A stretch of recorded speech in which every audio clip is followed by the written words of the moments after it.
Greetings, fellow gamers. Today we'll be exploring Jet Set Radio, developed by Smilebit, published by Sega, and released in 2000 for the Sega Dreamcast, and in 2012 for PC, Xbox 360, and PS3. The short-lived Sega Dreamcast is a console with an established cult following. It was not nearly as financially successful or iconic as the Sega Mega Drive, but its innovations for the game industry, and most of all, its amazing selection of games, both ported from the Sega Naomi arcade machines and developed for the console itself, have helped secure its place as one of the greatest consoles of all time.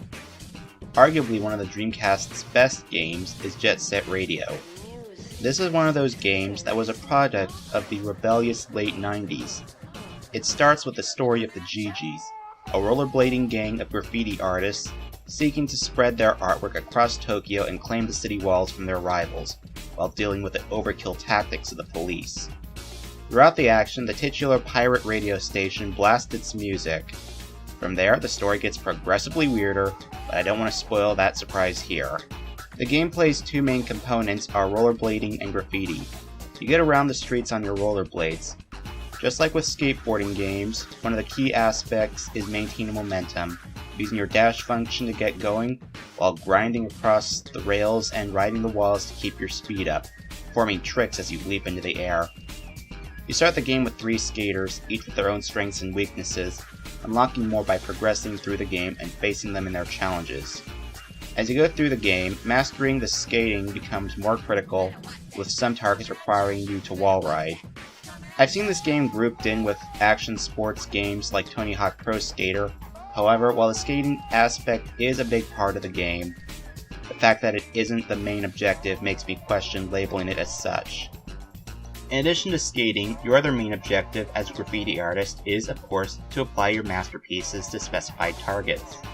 Targets marked with red arrows are required, while those with green are optional to net extra points.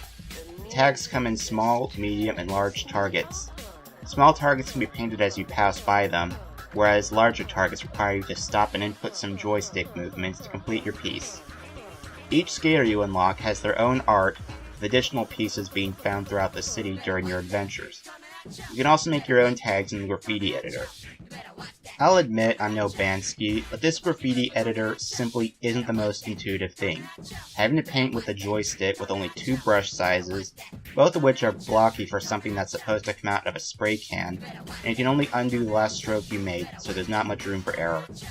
The graffiti editor alone is an argument for why Sega should have made one of these for the 3DS or Wii U with their styluses.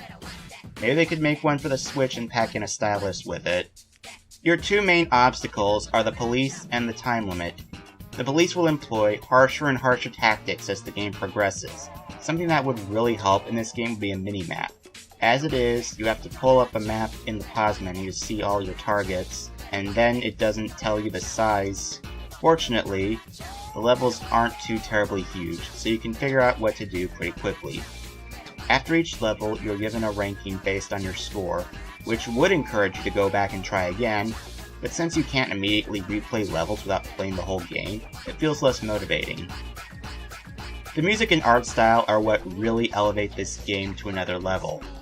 This was the game to popularize the use of cel shading, which is when 3D objects are shaded in such a way to make them look like a 2D drawing.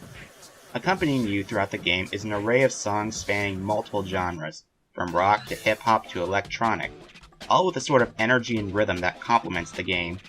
This combination of sound and visuals really brings the underground world of Jet Set Radio to life.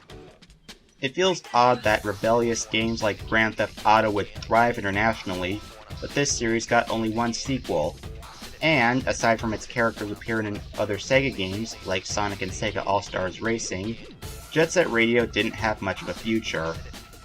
Nonetheless, if you're looking for a game that literally screams 90s while still being lots of fun to play, Jet Set Radio is worth a second look.